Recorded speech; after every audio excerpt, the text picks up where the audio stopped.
अस्सलाम वालेकुम स्टूडेंट। आज हमारा टॉपिक है इक्वेशन ऑफ ट्रेजेक्ट्री।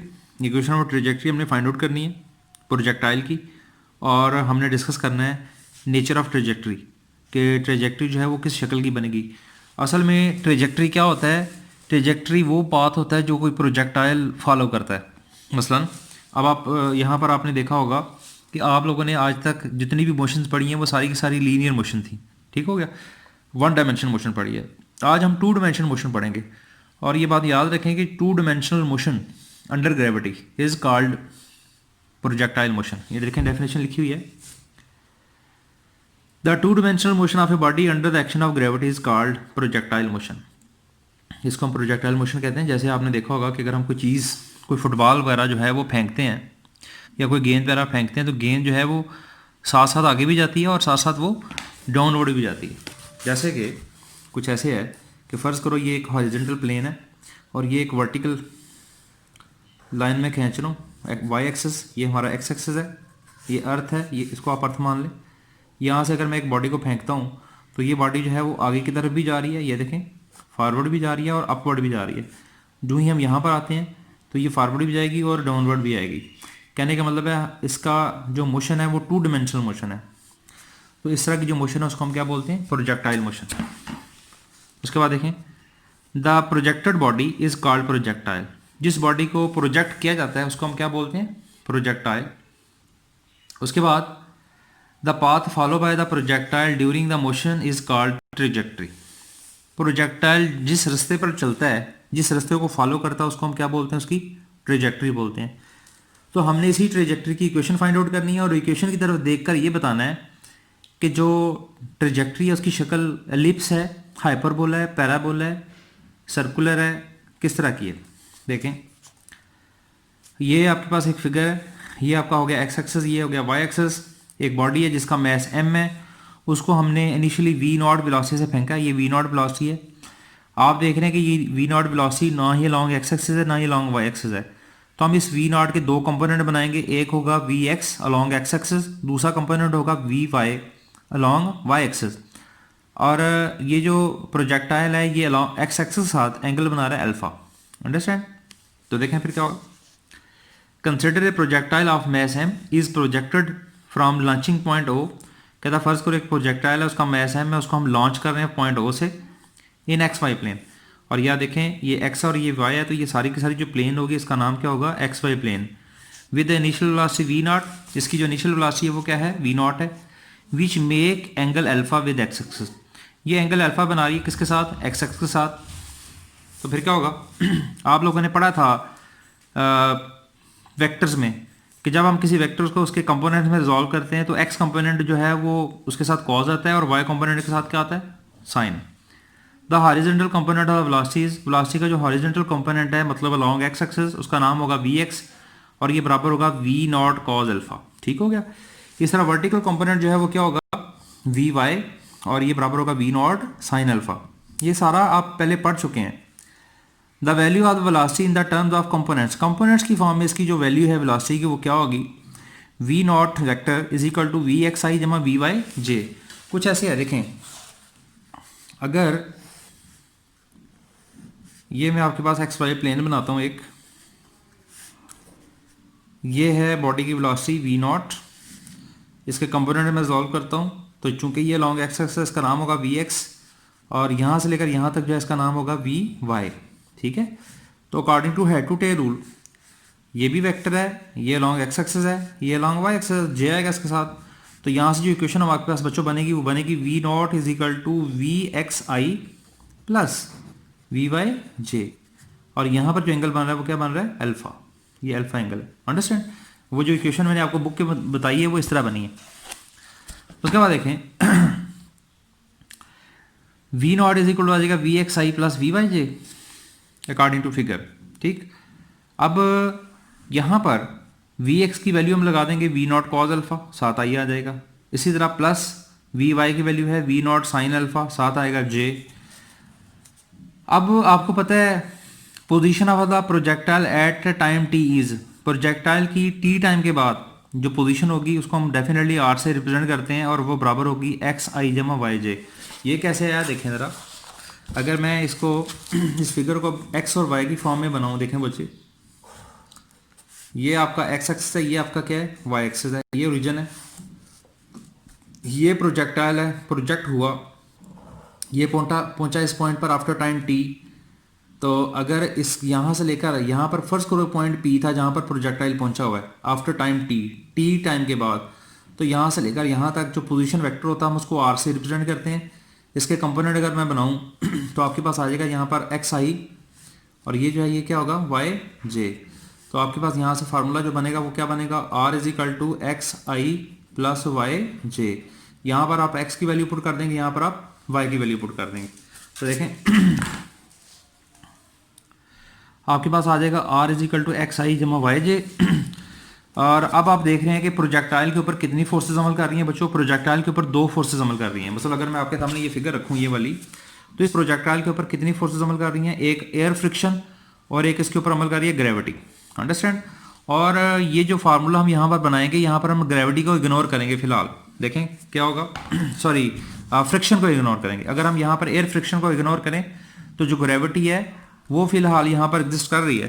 तो देखो क्या होगा, the forces acting on the projectile are air resistance and gravitational force. Neglect air friction, हम एयर फ्रिक्शन या एयर रेजिस्टेंस को क्या करेंगे, निगलेक्ट करेंगे। तो आपके पास क्या आ जाएगा, the gravitational force acting vertically downward is f is equal to minus M g j. अब चूंकि ये जो प्रोजेक्टाइल है ये अपवर्ड जा रहा है, तो जब ये अपवर्ड जाएगा, तो जब कोई चीज़ अपवर्ड जाए तो उसके ऊपर जो ग्रेविटी है वो उसके लिए नेगेटिव हो जाती है। यही वजह है कि यहाँ पर जी के साथ क्या आ गया, माइनस। अंडरस्टैंड।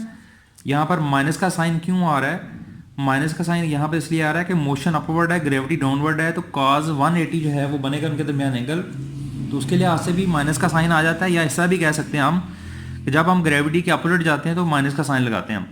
तो एफ बराबर है माइनस एम जी जे। आप लोगों ने पढ़ा हो ना एफ बराबर क्या होता है, एम ए। तो यहाँ पर ए की जगह पर क्या लग जाएगा, जी। तो आपके पास आ जाएगा एफ इजिकल टू एम, ऊपर को जा रहे हैं तो माइनस जी, तो यहाँ पर आ जाएगा F is equal to minus M G. Understand. चूंकि ये वर्टिकली जा रहा है, तो अगर मैं यहाँ पर एरो लगाता हूँ तो हमें यहाँ पर फिर वर्टिकल की तरफ यूनिट वेक्टर जे लगाना पड़ेगा। अंडरस्टैंड। तो ये आपके पास आ गया। अब ये जो एफ है इसको हम एफ के बारे में हम कहते हैं कि एफ बराबर क्या होता है, एम ए। अंडरस्टैंड। ए जो है वेक्टर है माइनस एम जी जे, एम से एम यहाँ से कैंसिल हो जाएगा, तो आपके पास आ जाएगा ए is equal to minus g और साथ आ जाएगा जे। यहाँ तक हम पहुँच गए। ठीक है। अब ये जो ए है, आपको पता है एक्सेलरेशन के बारे में आप जानते हैं कि जो ए होता है वो बराबर होता है D square R over D T square. आप कितने सर ये कैसे आया, भाई आप लोगों ने पढ़ा हुआ है D x over D T, ये होता है वी के, ठीक है, वेलोसिटी। और अगर मैं इसका डबल डेरिवेटिव ले लूँ एक और, तो आपके पास आ जाएगा D square x D T square, और यहाँ पर ए की जगह पर फिर क्या आ जाएगा, यहाँ पर आ जाएगा ए आ जाएगा। ठीक है। तो यहाँ पर एक्स की जगह पर हम लगा रहे हैं आर, आर डिस्टेंस है, तो आपके पास आ जाएगा D square R over D T square, ये ए की जगह पर लग गया, एम से एम तो कैंसिल हो चुका ना यहाँ से। अब यहाँ पर ये डी स्केयर है, एक डी को बाहर ले लिया, यहाँ से भी एक डी टी को बाहर ले लिया, तो अंदर क्या क्या रह गया ब्रैकेट में, d are over D T into d d t minus g, और साथ क्या आ गया, जे यूनिट वेक्टर। अब इस डी टी को हम उठाएंगे, हम ले जाएंगे दूसरी तरफ इधर, तो ये देखें यहाँ पर चला गया डी टी, तो आपके पास फार्मूला बन गया d into d are over D T बराबर है minus g d T into j. Understand. अब डेफिनेटली हम इसको इंटीग्रेट करेंगे, इंटीग्रेटिंग बोथ साइड्स। जब हम इसकी दोनों साइडों को इंटीग्रेट करेंगे तो देखें क्या बनता है, आपके पास आ जाएगा, देखें इंटीग्रेट करने के बाद d are over D T बराबर आ जाएगा माइनस जी टी जे प्लस सी। सी की वैल्यू फाइंड आउट करने के लिए हम बाउंड्री कंडीशन लगाएंगे, where c is integration constant है, its value can be determined by applying initial boundary condition. Initial boundary condition क्या है भाई, जब टाइम जीरो था, जब टाइम जीरो था तो D R over D T, ये बच्चों क्या होती है, ये होती है वेलोसिटी। क्या होती है, वेलोसिटी। भाई मैंने आपको पहले भी बताया था कि D x over D T पढ़ा आपने पहले, तो अब एक्स की जगह पर हम आर लगा रहे हैं बस, और कुछ नहीं है। D are over D T is equal to initial velocity V naught, तो फिर वी नॉट अगर हम ये इक्वेशन उसमें पुट करें तो फिर वी नॉट जो है ये बराबर हो जाएगा माइनस जी, टी की जगह पर यहाँ जीरो लग गया, साथ आ गया जे प्लस सी, तो सी की वैल्यू यहाँ से क्या आ जाएगी, वी नॉट। सी की वैल्यू आपको समझ आ गई कैसे निकली है। इस सी की वैल्यू को हम ऊपर वाली इक्वेशन में पुट करेंगे इस इक्वेशन में, तो देखें क्या आया, D are over D T बराबर है minus G T J plus we naught. अब यहाँ से डी टी को उठा के इस तरफ ले जाएं तो डी आर बराबर आ जाएगा minus ji T D T into J plus we naught into D T. ये कैसे आया देखें ज़रा, डी आर उधर रह गया, डी टी को उठा के इधर ले आए तो ये आ जाएगा minus ji T into J plus we naught, और साथ क्या आ जाएगा, डी टी उधर डिवाइड कर रहा था यहाँ पर आके मल्टीप्लाई करेगा, दोनों के साथ मल्टीप्लाई कर लिया तो ये देखें वी नॉट के साथ भी आ गया ये और जी के साथ भी आ गया, जी टी के साथ भी आ गया। इसको दोबारा से हम इंटीग्रेट करेंगे, इंटीग्रेटिंग अगेन, तो आपके पास आ जाएगा, इसको इंटीग्रेट करेंगे, इसको भी इंटीग्रेट करेंगे, इसको भी इंटीग्रेट करेंगे, ठीक है। इंटीग्रेट करेंगे तो आपके पास आ जाएगा r is equal to minus, आपको पता है इसकी इंटीग्रेशन क्या होगी, जी यहाँ पर कांस्टेंट है तो ये आ जाएगा टी स्क्वायर ओवर 2, तो ये आ जाएगा minus 1 over 2 G T square into जे।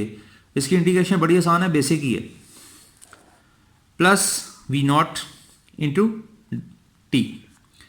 अब r आपके पास क्या आ गया, r इज इक्वल टू आ गया 1 ओवर 2 जी टी स्क्वायर जे प्लस, बच्चों आपको पता है वी नॉट की वैल्यू, ये वी नॉट की वैल्यू है, वी नॉट की यहाँ पर वैल्यू पुट कर दें, मैं लिख देता हूँ यहाँ पर putting value of V not.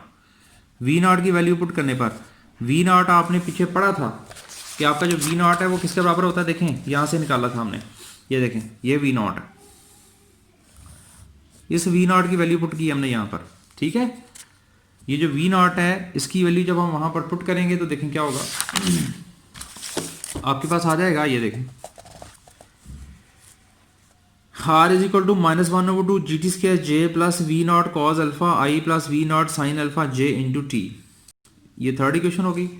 Comparing equation 2 and equation 3, 2 और 3 को कंपेयर करेंगे तो आपके पास क्या आ जाएगा, r आपको पता है, मैंने पीछे बताया था आपको कि ये बराबर है एक्स आई जमा वाई जे के बराबर था, तो ये आ जाए is equal to minus 1 over 2 G T square J plus we naught cos alpha E plus we naught sine alpha J. अब आप देख रहे हैं यहाँ पर कुछ कंपोनेंट जे वाले हैं और कुछ आई वाले हैं, उनको अलग-अलग कर देंगे हम।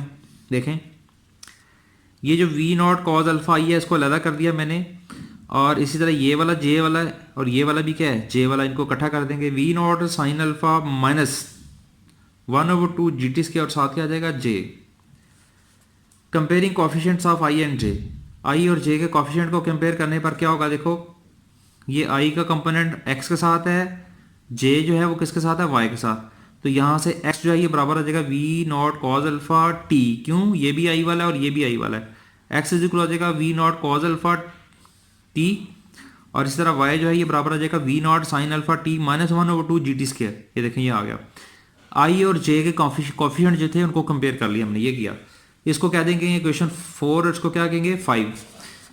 अब यहाँ पर देखें ये जो इक्वेशन 4 है, यहाँ से मैं t की वैल्यू फाइंड आउट कर सकता हूँ, t को इधर रहने दें, इस t को, बाकी सारी चीज़ें उठाकर दूसरी तरफ ले जाएं तो ये आ जाएगा x over v naught cos alpha, तो ये आ गया t is equal to x over v naught cos alpha. Understand, put this value in equation 5, इसको इक्वेशन नंबर 5 में पुट करें t की वैल्यू को, यहाँ पर भी और यहाँ पर भी, तो देखें y is equal to v naught sine alpha, t की जगह पर हम पुट कर देंगे x over v naught cos alpha. Understand, फिर क्या आ जाएगा माइनस 1 ओवर 2, माइनस 1 ओवर 2, साथ क्या आ रहा है जी, तो जी आ गया, आगे टी स्क्वायर है तो ये टी की वैल्यू, ये देखें ना ये टी की वैल्यू आई थी x over v naught cos alpha, वो हमने पुट कर दिया, टी का स्क्वायर है तो इसका आ जाएगा x square over v naught square cos square alpha, ठीक है। उसके बाद अगर आप देखें इसको मजीद अगर सॉल्व किया जाए तो वी नॉट जो है वो वी नॉट से कैंसिल हो जाएगा, साइन ओवर कॉज एक्स उसी तरह आ गया, साइन ओवर कॉज क्या होता है टेन अल्फा। अंडरस्टैंड, माइनस ये माइनस आ गया और इसको अंदर मल्टीप्लाई कर दें तो क्या आ जाएगा, जी अंदर चलाएगा, ये आ जाएगा g x square over 2 v naught square, देखें 2 v naught square cos square alpha. तो अगर इस इक्वेशन को देखा जाए तो ये इक्वेशन जो है ये बनती है किसकी, पैराबोला की। आपने सेकेंड ईयर के मैथमेटिक्स में पढ़ा था कि इस तरह की जो इक्वेशन होती है वो किसकी होती है, पैराबोला की। तो यहाँ से ये चीज़ साबित हो गई कि जो किसी प्रोजेक्टाइल की ट्रेजेक्टरी की जो इक्वेशन होती है वो असल में किस चीज़ की इक्वेशन है, वो पैराबोला की इक्वेशन है। इसका मतलब है किसी प्रोजेक्टाइल की जो ट्रेजेक्टरी है वो एक पैराबोलिक होती है। तो ये क्वेश्चन इस तरह भी आ सकता है कि prove that trajectory of projectile is parabolic. ये सवाल इस तरह आ सकता है कि prove that trajectory of projectile is parabola, कि किसी प्रोजेक्टाइल की जो ट्रेजेक्ट्री है वो एक पैराबोला होता है। तो ये क्वेश्चन आपने प्रूव करनी थी। तो ये था आज का टॉपिक। उम्मीद है कि आपको इसकी समझ आ गई होगी। इंशाल्लाह अगले टॉपिक के साथ हम कल हाजिर होंगे। अल्लाह हाफिज़।